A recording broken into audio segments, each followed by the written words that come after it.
think without skating, I don't know where I'd be now. I think I'd be depressed in a psychiatric hospital where I work.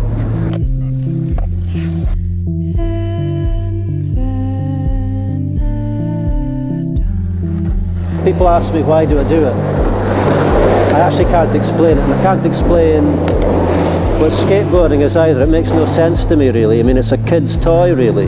It's just a bit of wood and wheels on it, so why should it be any more important than a yo-yo or a hula hoop? It shouldn't be, really, but it's just got no limitations to it. Not just for me, but for anyone. I mean, people just do whatever they want on a skateboard, but if it's little kids on their bums riding down a hill, or it's kids doing amazing things like kick flips down sets of steps, or nose slumps down handrails, it's all amazing stuff. Or guys our age just carving poles and doing old school tricks.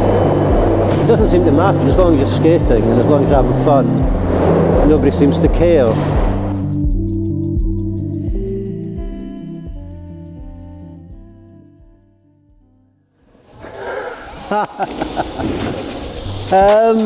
Where do I start?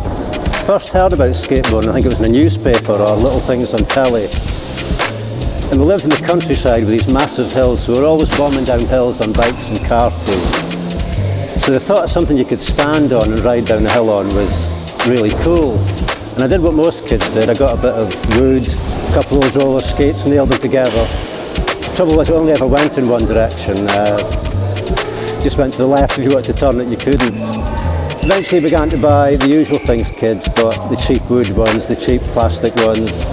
They lasted about a week before they snapped or fell to bits.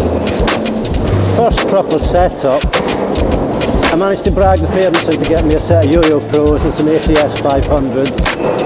Fit them onto a bit of wood I made myself, and I rode that for about 4 or 5 years.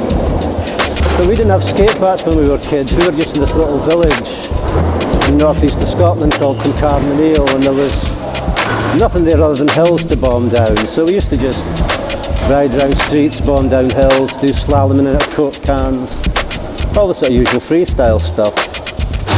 Then sort of moved to Aberdeen, went to college, and skateboarding just died. But I carried on doing it, mainly in the summer. I would sort of take out the skateboard and was around streets. But the whole thing was dead by then, and it was... I remember the early 80s being quite a depressing time, really. I really thought I was the only skateboarder left in the world. I didn't think anybody else was doing it. But I just carried on. I didn't see why I should stop. It was something I loved, so I thought I would just carry on and do it. And then one day I met all these BMX riders. They began to speak about skateboarding coming back into fashion. By that time I'd moved to Manchester. I'd heard about this BMX shop in Wigan called Allen's. So I went over there, and that was the first time I saw these new decks, these new big tombstone decks with big Indy trucks. And at first I thought they looked really crazy, and I didn't really want to buy one, but I ended up buying this Lance Mountain Future Primitive deck. And it was massive. I mean, it was...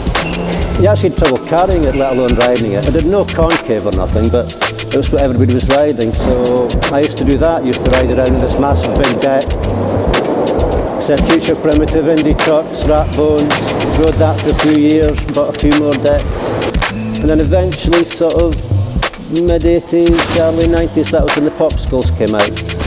Got my first Popsicle, didn't like it at all, but I stuck with it, and today I think I prefer Popsicles, really. I've still got a few old school decks, but I think the smaller decks are just easier to throw around and push around. The 80s and the 90s were weird. Because I'd started in the 70s, I was older than everybody else, and that felt really weird. I was skating with kids all the time, and it did feel a bit odd. And there were times I thought I should really give this up, you know, adults just don't do this thing, this is crazy. But I just kept on going. It was the one thing I enjoyed, it was the one thing that I was always motivated to do. And I've tried loads of different hobbies, gotten into things, gotten out of things, but skating just always kept on going for it. It was always there for me, it was always a challenge, it was always something I wanted to do. Highlights in terms of skateboarding, I suppose a big thing was getting the skate park in Radcliffe built. Again, I was living in a little town in Lancashire called Radcliffe. It's where I still live. And I was just skating around the streets with all these kids, and I eventually sort of talked them into getting a group together. We organised this group. We spent 5 years hassling the council, hassling the police, and eventually they built this little skate park. It cost about 200 grand, and to be honest, it wasn't that good. We didn't know what we were doing really. It was wooden ramps on a tarmac floor, but it was something. Other things, I suppose I got a car. Suddenly a car opened up a whole new world to me because I could drive places. And that's when some of the first skate parks began to be built. Stockport, where we are now. Bones and Bolton used to go there occasionally. Darwin as well, I remember going there, and Burnley occasionally. I know it's a corny thing to say, but skateboarding kept me sane through a lot of really bleak times in my life. Marriage breakups, death of my mum and dad, problems at work, looking after kids on my own. Skateboarding was always the one thing that kept me sane really. Even if it was just an hour a week.